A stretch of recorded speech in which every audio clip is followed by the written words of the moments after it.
It's Buidl week here at CoinDesk. That's build spelled, the way we spell it in crypto.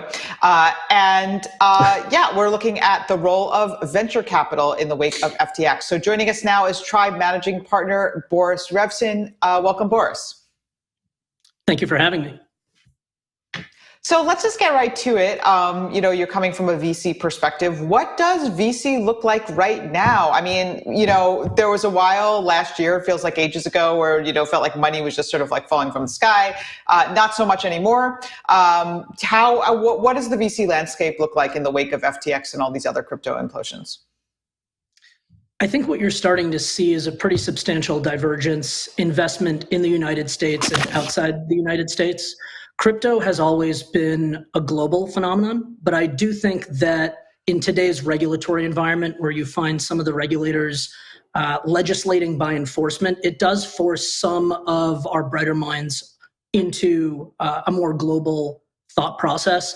I will say that Tribe has remained incredibly active, and in particular, we're focused on decentralized protocols or protocols that have a roadmap to become decentralized. And I think that's a multi-year journey.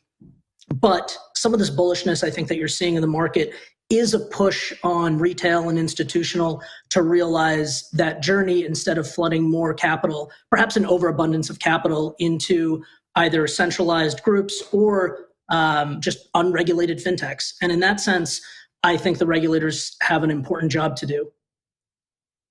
So you highlighted a point that a lot of people have been talking about, which is like crypto projects moving offshore. I was wondering if you don't have to name names, but if you could just give us like a little bit more detail about that. Like, what kind of projects are they? What countries are they going to? What is it specifically that's making them leave?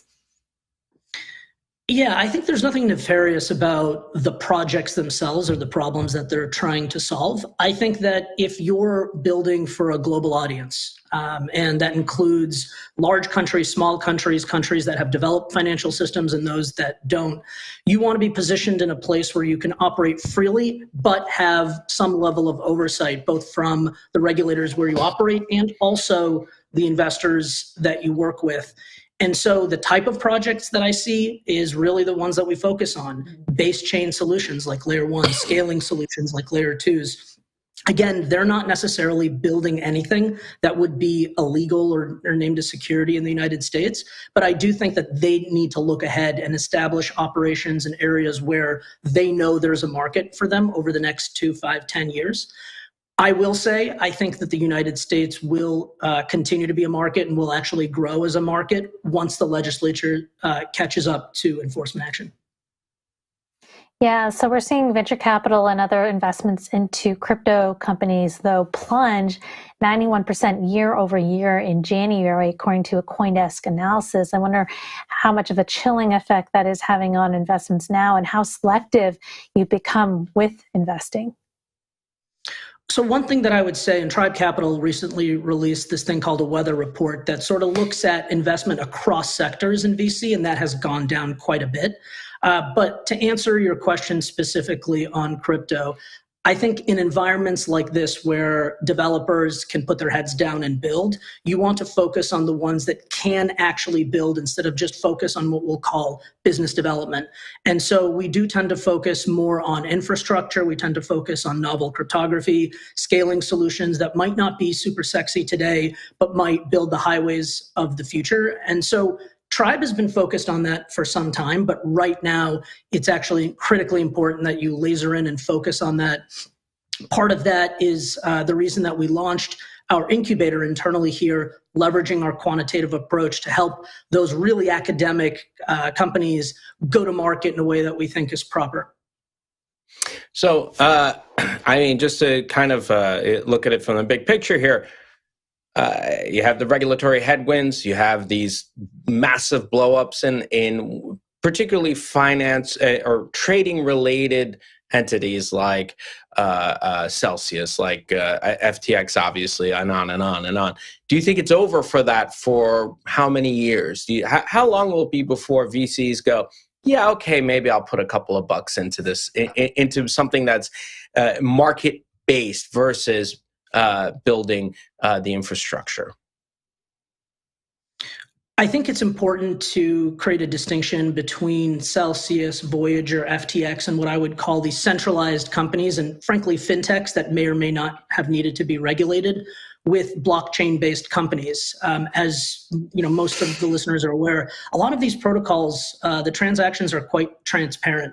And so I think a lot of this tooling will move either all the way to a more decentralized state, or you're going to start to see hybrid solutions where centralized entities, perhaps like exchanges, will offer these hybrid tools to allow you to keep your crypto in a non-custodial wallet, move it to the exchange just during your transaction, and then move it back. So I think the industry participants understand not just what the regulators are thinking, but what the actual users are thinking, and that's starting to percolate down into new product sets. And that I do think keeps the users safer, and I would hope that the regulators would see that.